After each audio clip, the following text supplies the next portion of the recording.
I never thought that living in a quiet, peaceful community would turn into a nightmare, but one day, it did. It all started on a bright morning, with the sun sparkling on the water and the gentle sound of waves hitting my yacht. I was excited to spend a day on the sea, completely unaware that the people I trusted in my community were about to cross every line. The HOA, the very group that was supposed to protect our neighborhood, decided to target me, and what followed was beyond anything I could imagine. It began with small things, the kind of things you almost ignore until they pile up. Notices, letters, and passive-aggressive messages at first seemed harmless, but soon the tone changed. The HOA started questioning my ownership, claiming I didn't have the right permits, and even threatened to seize my yacht if I didn't comply with rules I had never heard of. Every message came with a cold, threatening energy, and the more I read, the more I realized this wasn't a misunderstanding. It was an attempt to intimidate me. The thought of losing something I had worked so hard for was terrifying. My yacht wasn't just a boat. It represented freedom, hard work, and my love for the ocean. The HOA's threats began to consume my mind. How could a group of neighbors decide that they could take someone's property without cause? It felt surreal, like I had stepped into a story you only see in movies. I tried to reason with them first. I sent emails, attended meetings, and even offered to meet face-to-face. But every effort was met with resistance and mockery. The HOA seemed to enjoy the power they wielded, and the more I pushed back, the more aggressive they became. Their actions weren't just about rules anymore. They were personal. I could feel their anger radiating through every notice, every letter, and every phone call. Then came the day they made their move. I woke up to find a shocking notice. They claimed they were coming to impound my yacht because of alleged violations. I couldn't believe what I was reading. This wasn't a simple misunderstanding. It was an attempt to steal what was mine. My heart raced, and I felt a mix of fear, anger, and disbelief. How could a homeowners association think they had the authority to take someone's property without legal justification? I immediately started gathering evidence. Emails, letters, permits, and photographs of my yacht, all documented and organized. I knew I needed proof in case things escalated further. But even with evidence, the situation felt overwhelming. I was angry, frustrated, and honestly terrified. What if they tried to do this while I wasn't there? What if I lost everything? That's when I realized I needed help. I contacted my attorney, explained the situation, and began preparing for a battle I had never imagined I would fight. The attorney was shocked at the HOA's audacity, but assured me that there were legal protections in place. While this gave me some relief, I still couldn't shake the fear that the HOA might try to act before the law intervened. Meanwhile, rumors started spreading through the neighborhood. Neighbors whispered about the yacht incident, and some even warned me that the HOA had done similar things in the past. It felt like a trap had been set, and I was right in the center. The stress was unbearable. Every time I looked at my yacht, I felt a knot in my stomach. It wasn't just about the boat anymore. It was about standing up for what's right and defending my life's work. The tension built over days, each one heavier than the last. Then, one afternoon, I noticed strange activity near the docks. HOA members were lurking around, taking notes and speaking in hushed voices. It was clear they were planning something, and the thought made my blood boil. This wasn't just about rules. It was about control, intimidation, and fear. I refused to let them win. At this point, I knew I had to act fast. I contacted the local authorities and explained the situation. The Coast Guard, who had always been supportive of responsible boat owners, listened carefully. They understood the seriousness of the threat. I could feel hope growing as I realized I wasn't alone. There were people who could stop the HOA if they tried anything illegal. I also reached out to other yacht owners in the area, some of whom had experienced harassment from the same HOA. Their stories were chilling. Some had been threatened with fines, others had been accused of violations that didn't exist, and a few had even considered leaving the community to avoid further trouble. Their support and shared experiences gave me strength. I wasn't just fighting for myself. I was standing up for everyone who had faced similar harassment. As days passed, the HOA's threats became bolder. They sent notices saying they would tow my yacht at any moment, and even hinted at using private contractors to enforce their rules. Every message was designed to instill fear, but instead, it fueled my determination. I couldn't let them take something that wasn't theirs, and I refused to back down. Then came the night that changed everything. I stayed on my yacht to ensure it was safe, keeping a vigilant eye on the docks. Around midnight, I saw a group of HOA members approaching, armed with paperwork and a sense of authority that wasn't theirs. My heart pounded, but I remained calm. I called the Coast Guard immediately, explaining the situation and providing my exact location. Within minutes, their patrol boat arrived, lights flashing, engines roaring, and a sense of security washing over me. The HOA members were stunned. They didn't expect the Coast Guard to intervene, and their confident demeanor vanished instantly. Officers questioned them, checked their claims, and quickly discovered that they had no legal right to seize my yacht. The sense of power the HOA had been wielding melted away in the face of real authority.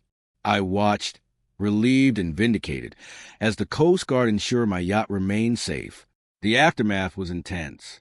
The HOA faced scrutiny, complaints were filed, and for the first time, their actions were being questioned publicly. Neighbors who had once feared speaking out began sharing their experiences, and a sense of justice started to emerge. I felt a mixture of relief and triumph, knowing that standing up had made a difference. But beyond the legal victory, there was a personal lesson. Fear can be paralyzing, and intimidation can make you doubt yourself. But courage, preparation, and support can overcome even the most audacious attempts at theft. I realize that protecting what you love sometimes requires facing conflict head-on, and that standing up for yourself can inspire others to do the same. If you ever find yourself in a situation where someone is trying to take what's yours, remember, document everything, seek help, and don't let fear dictate your actions. There's power in preparation, and even in the darkest moments, support is out there. You are not alone, and justice can prevail if you refuse to back down. CTA. If you ever face harassment or intimidation from an HOA or anyone trying to take what's yours, share your story in the comments below. Let's create a community of support and empowerment, because no one should face threats alone. After the Coast Guard intervened, I thought the nightmare might be over, but the reality was far more complicated. The HOA wasn't willing to admit defeat. Their pride had been wounded, and instead of accepting the law, they doubled down on intimidation. I could feel the tension in the neighborhood. Whispers turned into rumors, and every glance felt like judgment. It was as if they were daring me to act next. The following week, I noticed more subtle forms of harassment. Notices about minor regulations appeared. Emails with veiled threats arrived in my inbox, and some neighbors who once smiled now avoided eye contact. It wasn't just about the yacht anymore. It was about proving control and dominance. Their tactics were meant to unsettle me, but each attempt only strengthened my resolve. I realized that fighting back wasn't just necessary for me. It was a message to everyone else they were trying to intimidate. I started documenting everything meticulously. Every email, every letter, and every suspicious action became part of a growing evidence file. I even set up cameras near my dock, not because I wanted to spy, but because I needed to protect myself. Every night, I reviewed footage, watching for any attempts to approach my yacht or interfere with my property. It became a mix of stress and vigilance, but I knew it was essential. Meanwhile, I began to reach out to other residents more actively. I held informal meetings, shared my experiences, and encouraged others to speak up. Surprisingly, many were afraid but grateful that someone was taking a stand. Their stories mirrored mine. Threats of fines, arbitrary rules, and attempts to control property that legally belonged to the owners. The HOA had been abusing its power for years, and now the truth was starting to surface. One evening, I received a particularly aggressive email. It threatened immediate towing of my yacht and warned that failure to comply would have serious consequences. My first reaction was anger, followed by disbelief. How could a community group make threats like this without any legal authority? I knew I had to respond carefully. I forwarded the email to my attorney and then calmly documented it. I refused to let my emotions get the better of me because I understood that the HOA's goal was to provoke a reaction.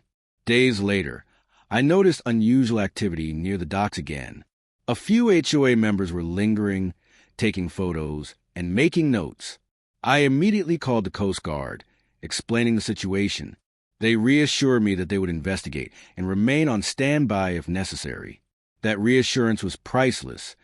It reminded me that I wasn't alone and that my rights were being protected by authorities who understood the law.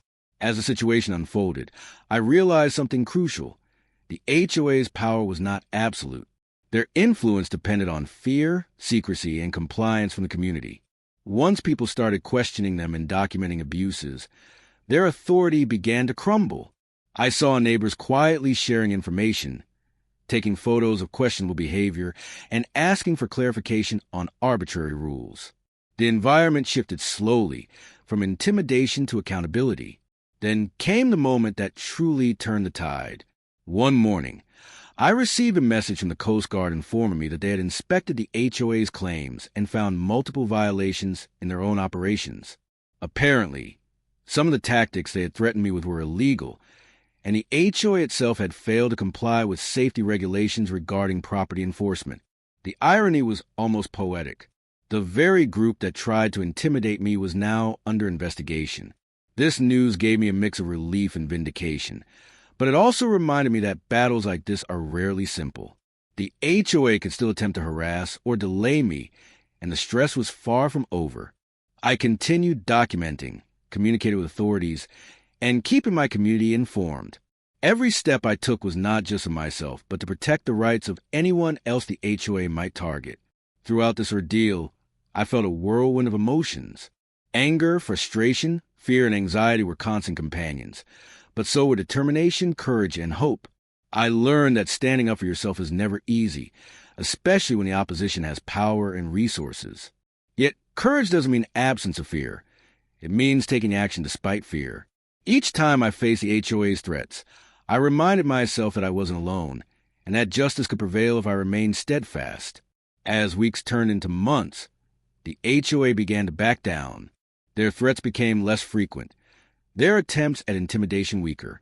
The legal pressure, combined with public awareness, forced them to reconsider their actions. It was a slow process, but it was effective. I watched as neighbors who had once been silent began speaking up, empowered by the example I had set. The community started to realize that their HOA was not infallible and that accountability was possible. Finally, the day came when the HOA tried one last attempt. They issued another notice claiming imminent towing, but this time, I was ready. I immediately contacted the Coast Guard and my attorney, and we prepared a joint response. The HOA members arrived at the dock, expecting to enforce their threats, only to be confronted by law enforcement. Their faces reflected shock and fear. The Coast Guard inspected their claims once again, and just like before, the HOA had no legal ground. Their authority evaporated instantly. That confrontation marked a turning point. The HOA realized they could no longer manipulate or intimidate residents. The community had seen the truth, authorities had intervened, and I had proven that standing up against abuse was possible. My yacht remained safe, my rights intact, and a powerful lesson had been learned by everyone involved. Reflecting on the entire ordeal, I understand now that the experience wasn't just about a yacht or an HOA. It was about courage, resilience, and the importance of standing up for what is right. Fear can be paralyzing, but action, combined with preparation and support, can overcome even the most audacious threats. I also realized that by documenting every detail, seeking help from the right authorities, and sharing my story, I could protect not just myself, but others in my community. The journey taught me patience and strategic thinking. Reacting impulsively to threats could have worsened the situation, but calm, consistent action made all the difference. I had to balance emotions with logic, fear with courage, and pressure with persistence. The HOA tried to steal my yacht, but through careful planning, support, and courage, I turned the situation around entirely. Now, when I look at my yacht gliding across the water, I don't just see a beautiful vessel. I see a symbol of resilience. I see proof that no matter how powerful or intimidating a group may seem, courage, documentation, and seeking help can protect what's rightfully yours. My story has become a testament to standing firm, facing threats head-on, and never allowing fear to dictate actions. The HOA learned a harsh lesson. Abusing power, intimidation, and threats are never guaranteed to succeed. Laws exist for a reason, Communities can hold abusers accountable, and courageous individuals can inspire change. I hope my experience encourages others to act boldly, document carefully, and never allow themselves to be bullied into submission.